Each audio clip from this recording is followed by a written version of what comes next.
El presidente de Brasil confirma que se contagió de COVID-19 y sigue tratamiento con cloroquina. Recordemos, uno de los grandes, podríamos decir, oponentes a las cuarentenas, a las medidas de restricción, y que todos los fines de semana hacía manifestaciones sin mascarillas, sin distancia social junto a sus adherentes. Bueno, ha contraído el virus, se encuentra con coronavirus, se esperaba para hoy el resultado de la PCR. Él sí está con síntomas porque de hecho se hizo el examen porque se sentía mal, porque estaba con 38 de fiebre y otros síntomas más. Y Bolsonaro, Jair Bolsonaro, con COVID-19 se confirma en este instante. Les quiero contar que ayer el protagonista de la jornada del MinSal fue Ricardo Baeza. Y nosotros, se empezó a hablar de Ricardo Baeza en la conferencia, mucho rato salimos jugando. ¿Quién es Ricardo Baeza? Bueno, Ricardo Baeza es un científico chileno que trabaja en Estados Unidos, ¿no es cierto?, en una universidad, y que va a hablar hoy día con nosotros. ¿Por qué Ricardo Baeza se puso en la cresta de la ola? Porque dijo, buenas noticias, pasamos el famoso pique en la región metropolitana, la cuarentena sí está funcionando. Y ahí está, bueno, vamos a hablar de él, vamos a hablar de estos estudios, vamos a hablar de su gráfico, ya está conectado de Estados Unidos, ahí está, ¿cómo está, doctor Baeza? Muchas gracias por estar con nosotros. Tenemos que hacer una pequeña pausa porque según nuestro gráfico, en este minuto viene la pausa y después volvemos con usted. La verdad es que él es director de Ciencia de Datos de la Universidad, ¿no es cierto?, del Noreste, el campus de Silicon Valley, y está con nosotros acá. Fíjese, Ricardo, que ayer, bueno, usted estuvo de moda acá, porque salió en el matinal del MinSal, salió en la conversación, y sabemos que después en la tarde incluso se juntó con el ministro, estuvo en la reunión por Zoom con él, y es muy grato tenerlo ahora en el programa, Ricardo. Pero vamos primero a lo que nos mueve, porque todos quedamos en la conversación interesados, ¿no es cierto? Mostramos el tuit, no sé si lo vamos a mostrar de nuevo, que usted habla de que buenas noticias, pasamos el famoso pic en la región metropolitana, la cuarentena sí está funcionando y están salvando vidas, pero no era fácil verlo en los datos. Por favor, Ricardo, ¿qué es lo que ha visto usted que ha anunciado esta buena noticia? Bienvenido. Sí, buenos días, Julio César, buenos días, Monse. Buenos días. Primero, antes de contestar tu pregunta, me gustaría decir que yo creo que la gente estaba esperando buenas noticias y yo también, y tal vez fui demasiado optimista porque mi principal motivo para poner ese tuit no fue realmente decir que se pasó el pic, porque el pic no existe si no hay cuarentena, es decir, el pic es una consecuencia de la cuarentena. Lo que yo quería poner ese tuit era para decir que la cuarentena sí estaba funcionando lentamente, pero estaba funcionando porque la movilidad en Santiago nunca ha bajado, digamos, a cero, y ni siquiera creo que lo mejor que hemos llegado a 30%. Y esa fue la principal razón, o sea, dar una señal de que tenemos que seguir haciendo lo que estamos haciendo y que vamos bien, pero que no nos podemos relajar. Es decir, si nos relajamos, esto es peor. ¿Eso qué quiere decir, Andrés? Porque, a ver, hoy día el ministro comenzó a hablar de que se está elaborando una estrategia de desconfinamiento, se está empezando a elaborar esta estrategia, perdón, Ricardo. ¿Eso qué significa finalmente? Significa que para que sigan habiendo estos buenos números que van mejorando poquito a poquito, según los cálculos de número que tú haces, tendríamos 3-4 semanas más de confinamiento acá, al menos en la zona de región metropolitana, Santiago. Eso es muy difícil decirlo, depende cómo vaya bajando. Estamos recién en el comienzo de la bajada digamos, del nivel de contagios. Las medidas diarias de contagio no son buenas porque son una muestra de las personas que van a hacerse el test. Depende mucho de dónde se hacen las muestras. Por ejemplo, no se ha hecho muchos test a gente asintomática, a buscar a los enfermos que están contagiando que no tienen síntomas. Yo sería muy cauto. Lo que hay que hacer es esperar un poco más a que los niveles, por ejemplo, de positividad lleguen a menos del 10%, que, por ejemplo, los contagios diarios lleguen a 3 dígitos, todavía estamos en los miles. Es decir, hay que ser muy cauteloso. Lo importante ahora yo creo que es tener medidas similares, más estrictas en muchos lugares de regiones, donde lo que sí puedo decir que si seguimos como estamos, en una semana más, básicamente las regiones van a estar similar a lo que está Santiago. Y ya Santiago estuvo muy mal y no queremos que las regiones sigan aumentando al nivel que estuvo Santiago. Y eso es lo que hay que evitar. Y ya hay ciudades que ya están peor que Santiago, como Calama, y por ejemplo Iquique también va a estar mal pronto, los Andes, San Felipe, que me han dicho que ya están en cuarentena, pero estas cosas toman tiempo si las cuarentenas en Chile no son al 100%, son cuarentenas parciales. Ricardo, si usted tuviera que asesorar al ministro París, al gobierno, ¿cuándo empezaría este plan de desconfinamiento? ¿Cuánto tiempo piensa usted que tenemos que estar en esta situación? ¿Cuándo? ¿Agosto? ¿A fines de julio?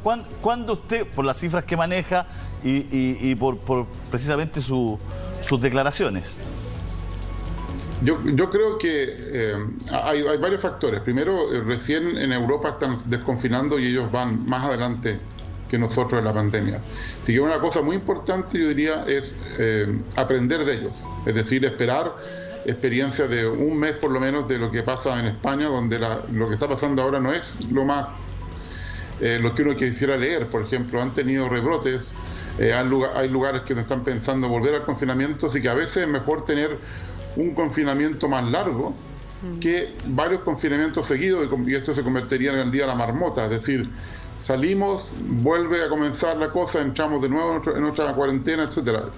De hecho, incluso para la economía de Chile es mucho mejor tener una cuarentena firme, corta, que muchas cuarentenas largas.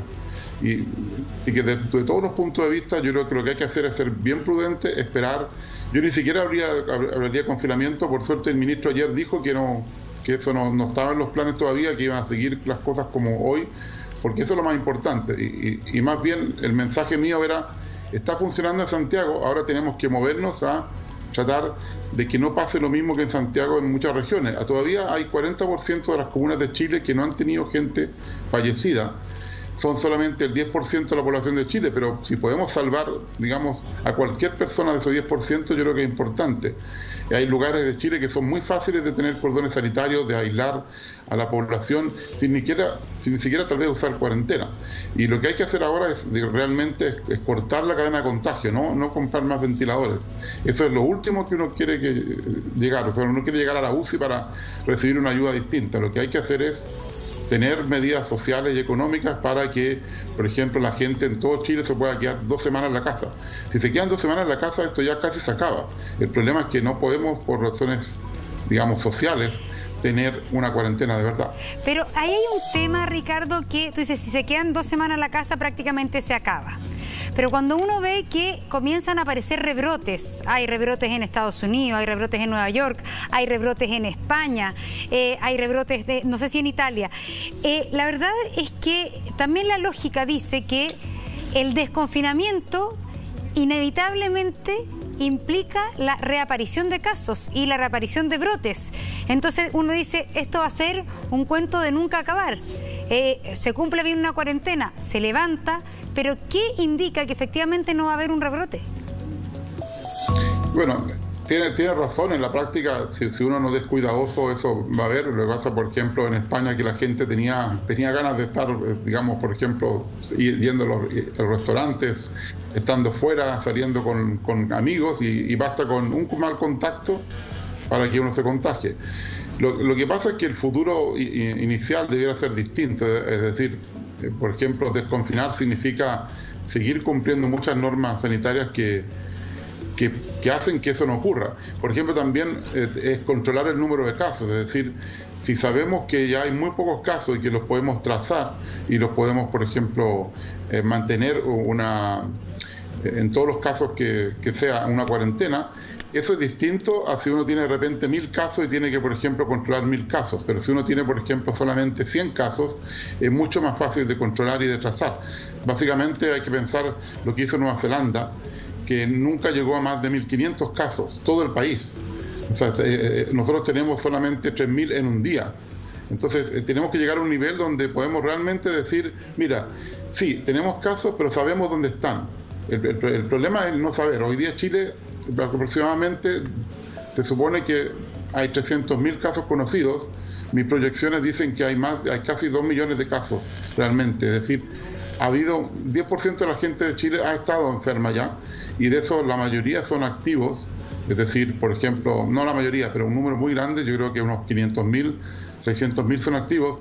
Entonces, si el ministerio dice que hay 30.000 activos, eso es una desinformación muy grande porque en realidad hay mucha más gente enferma. Entonces, la probabilidad de enfermarse es mucho más alta de lo que la sensación de que uno quiera. En cualquier pandemia, eso no es un tema del gobierno, en cualquier pandemia uno sabe solamente parte de la realidad.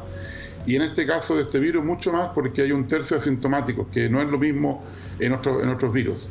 Es decir, gran parte de esos 500.000, 600.000 activos que no conocemos son personas que nunca han sentido síntomas y piensan que están Ricardo, bien y están básicamente contagiando. Ricardo, no es por ser copuchento, pero ayer usted se juntó a una reunión por Zoom con varios científicos y el ministro París. Si nos pudiera contar un poquito qué es lo que se habló ahí, qué se conversó, porque usted fue el primero que expuso, qué le expuso al ministro. No, me imagino que no es secreto, no quiero pecar de... ¿No es cierto? Ahí, porque incluso el ministro autorizó que se grabara la reunión. Se nos une Janet Vega, ex subsecretaria de Salud. Janet, también el senador Álvaro Elizalde del Partido Socialista y el diputado Jorge Alessandri de la Unión Demócrata Independiente. Ricardo, por favor, ¿qué se habló ahí? ¿Qué se conversó? ¿Qué le expuso al ministro? Sí, hubieron dos presentaciones cortas porque el ministro tenía solamente 25 minutos. Yo expuse todo el tema de los datos, por ejemplo, le expuse la realidad de lo que Chile no conoce, la subestimación de los casos activos, también del mal uso de la tasa de letalidad, que no significa nada, sobre todo en Chile con todos los cambios de criterios que han habido, de la falta de datos desagregados para poder hacer cosas mucho más interesantes. Por ejemplo, todo esto que no es fácil verlo en los datos depende mucho de la falta de datos desagregados y también del retraso de los datos, digamos. Recién el DEIS publicó los datos hasta final de junio, es decir, siempre vamos atrasados una semana.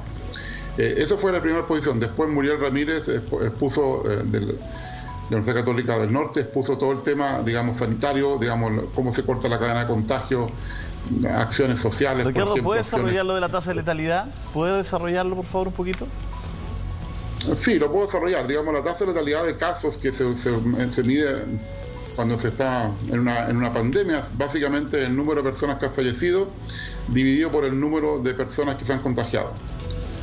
Pero, como sabemos, solamente una fracción pequeña de las personas que se han contagiado, el número de abajo es mucho más chico que la realidad. Entonces sale una tasa de letalidad de un 2,1% actualmente.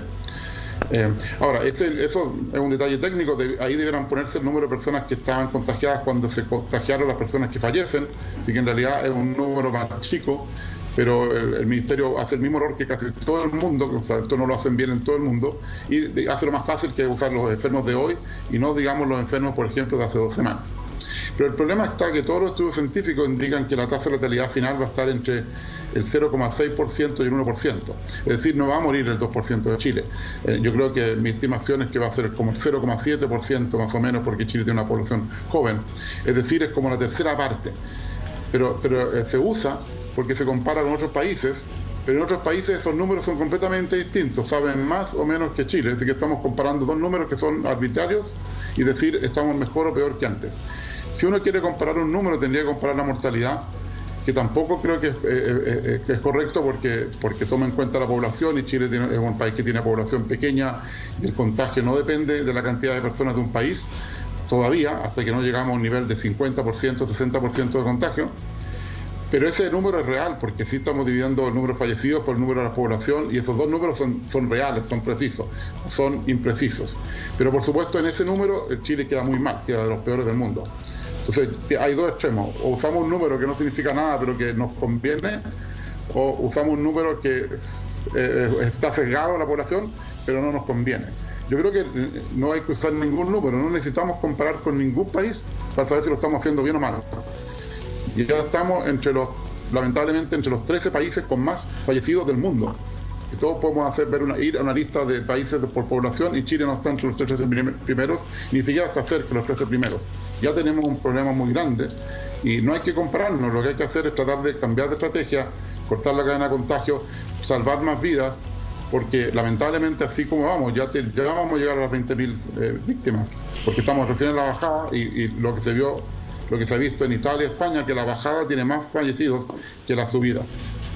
Es decir, que la bajada es más lenta y va sumando fallecidos, entonces, Sí, claro, son menos diarios, pero dura más tiempo. Entonces, la verdad es que se podría llegar a los 20.000 fallecidos, según lo que nos dice Ricardo Baeza. Queremos darle la bienvenida a la ex subsecretaria de Salud. Estamos con la doctora Janet Vega, también está con nosotros el senador Álvaro Elizalde y el diputado Jorge Alessandri.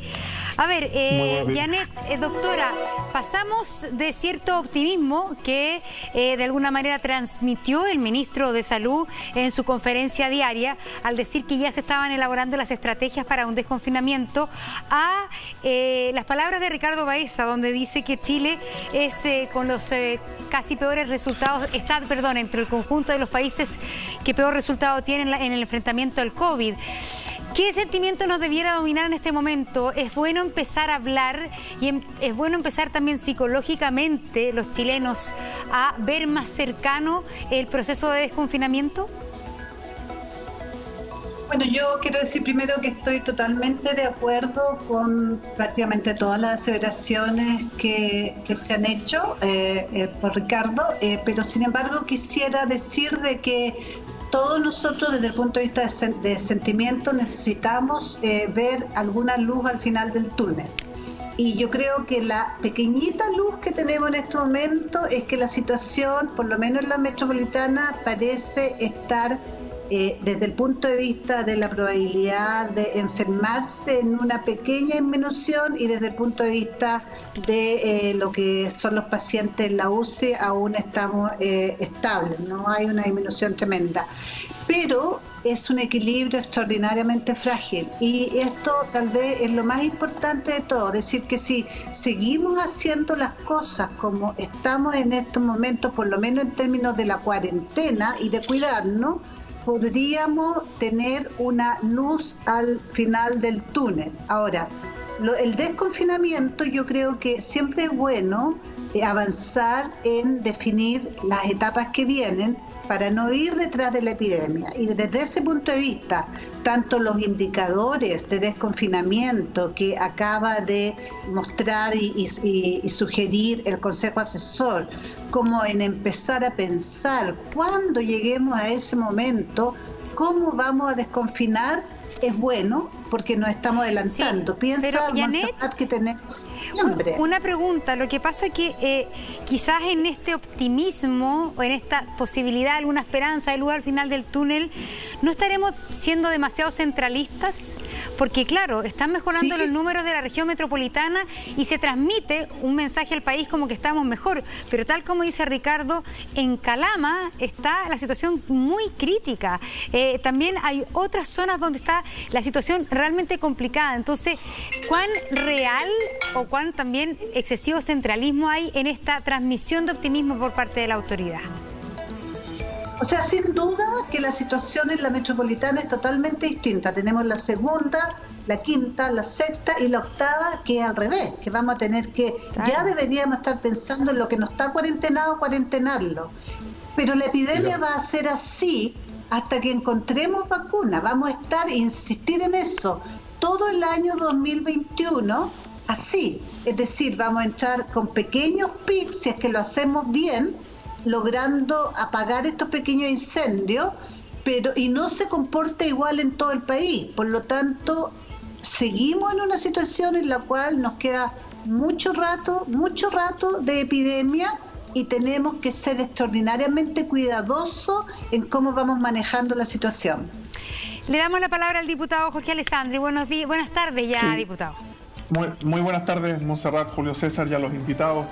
Sobre lo que decía Ricardo Baeza respecto de no compararnos con otros países, yo estoy de acuerdo, pero para lo que más te sirve este informe diario, semanal y mensual es para compararnos con nosotros mismos, ver cómo estábamos hace una semana por región, cómo estaban los ventiladores, cómo estaban los contactos estrechos, cómo está también el tema de las residencias sanitarias, y lo que permite un informe tan pormenorizado es que uno va compitiendo con uno mismo. Hemos visto ahora la experiencia de empezar las clases en Isla Pascua. Es un caso especial porque Isla Pascua es fácil de cerrar y fácil de cortar porque es una isla. Pero yo creo que en el futuro, concuerdo con Janet Vega de que estamos hablando del 2021 quizás, pero sí vamos a ver distintas estrategias para distintos lugares. Si es fácil, por ejemplo, cerrar el aeropuerto de Aysén y empezar las clases ahí de forma controlada, es posible, pero no va a ser posible en la quinta región, por ejemplo, donde viajan más de 300.000 personas de la metropolitana a la quinta a trabajar o estudiar. Entonces, pienso que igual que tuvimos al principio estas cuarentenas estratégicas, pienso que en el desconfinamiento también el Ministerio debiera ir tomando decisiones estratégicas. Depende de lo fácil que es cerrar fronteras regionales, fronteras provinciales, empezar las clases donde se pueda, pero sin correr ningún riesgo. Diputado Alessandro, usted dice que no hay que compararse con otros países. No se quiere comparar con otros países en las cifras de hoy día, porque esto deja mal al gobierno y a la primera etapa de abordamiento de la pandemia con el desempeño del ministro Mañalich. ¿Esa es la razón por la cual usted no está de acuerdo con compararse con otros países en cuanto a las cifras? No, por el contrario, yo pienso que para comparar números y cifras hay que comparar peras con peras. Primero, en Latinoamérica tiene una capacidad de testeo muy disímil. Países mucho más pobres, países sin capacidad de testeo, países sin una red hospitalaria unificada. En Europa tiene otra realidad. Por lo tanto, aunque uno quisiera comparar, no siempre es fácil, por lo mismo que decía el señor Baeza o lo que han dicho varios expertos, no es fácil comparar, ¿Diputado? Porque no sabemos con certidumbre si testean o no, por ejemplo. Diputado, pero lo que mi compañera le quiere decir, al tiro Ricardo, diputado, lo que la Monse le quiere decir es que antes se comparaba en el informe. De hecho, el ministro Mañalich siempre estaba preocupado por Brasil y por México. Siempre estoy muy preocupado por Brasil y daba todo al listado, Estados Unidos, y nos comparábamos. De hecho, aquí entramos todos en el juego, nos pasábamos comparando, hemos tenido discusiones por compararnos. Entonces lo que Monse, yo interpreto que quiere decir, en un momento era bueno compararse y parece que ahora es malo, entonces no nos comparamos. Como hay que ir acomodando el discurso. No, sigue siendo bueno cuando hay dos números ciertos, lo que decían antes. Fallecidos cada 100.000 habitantes. Esos números no hay cómo moverlos, no hay cómo interpretarlos, no dependen de la capacidad o infraestructura de salud del país. Pero otros números, quizás como la capacidad de testeo, no sirven tanto para la comparación. Yo prefiero la comparación interna y, por supuesto, esa comparación de fallecidos cada 100.000, porque tengo certeza de ambos números en los distintos países, pero otros números no sirven tanto. Doctor Baeza, ¿quería interpelar ahí? Sí, por favor. Sí, hay dos cosas importantes que me gustaría mencionar. Uno, cuando uno se compara con los que están peor, siempre sale bien parado. Así que siempre las comparaciones tienen estos secos. Si uno compara Estados Unidos, Brasil y México, que están entre los peores 10, claro, vamos a salir bien parados. Pero quería mencionarlo de la tasa de letalidad, que justamente ni siquiera se puede usar en forma interna. Y el diputado Alessandri dijo la razón de por qué, es porque solamente se podría usar en forma interna si los niveles de test fueran los mismos en todos los lugares. Y eso en Chile no es cierto. La cantidad de test en regiones es mucho menor que en la región metropolitana, y en el resto de Chile vive más gente que la región metropolitana, así que hay una discriminación ahí de capacidad de infraestructura, de gente que puede pagar el test también, porque la mitad de los test son privados. Es decir, la tasa de letalidad significa algo distinto en cada comuna, porque básicamente el desconocimiento que tenemos en cada comuna es distinto. Por ejemplo, si el desconocimiento que tenemos en Chile es un factor de 6, en Zapallar es un factor de 50. Y yo estaría dispuesto a asegurar que el factor de 50 es culpa de Santiago. Es decir, la cantidad de fallecidos que hay en algunas comunas es mucho, mucho más grande que los contagios que sabemos que existen. Así que no se puede comparar la tasa de letalidad. Yo se lo dijo ayer el ministro, y yo se lo dije que es un error conceptual. Ni siquiera en Santiago podemos comparar la tasa de letalidad de Los Pejos con la de Vitacura, porque basta con que ustedes miden cuántos test se han hecho en Las Condes y cuántos test se han hecho en Los Espejos. El problema es que no podemos medirlo porque no tenemos esos datos. No existen datos de test por comunas. El Ministerio lo tiene, lo puede hacer el ejercicio, que haga la comparación y va a ver que no son peras con manzanas, son peras con sandías, porque los niveles son completamente distintos. Ricardo, pero la realidad de Chile también es muy distinta.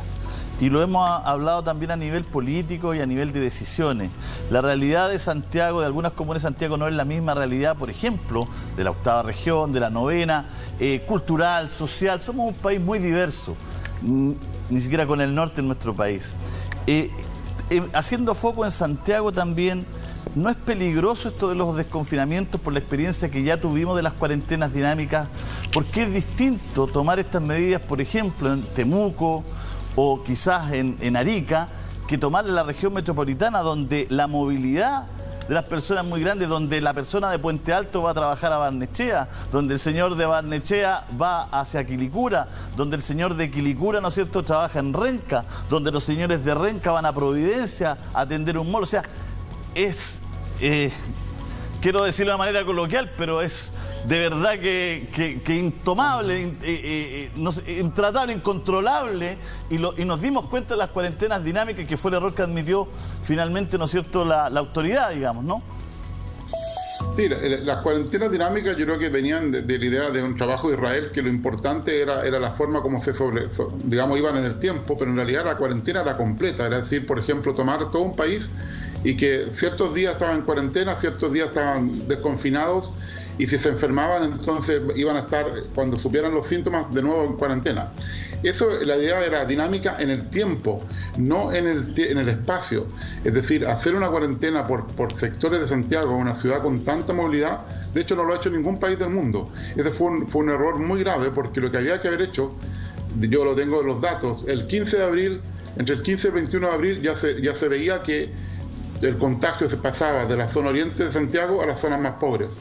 Ahí había que haber empezado la cuarentena en Santiago y no habríamos tenido el pico en junio, habríamos tenido el pico en mayo y habría sido mucho más bajo.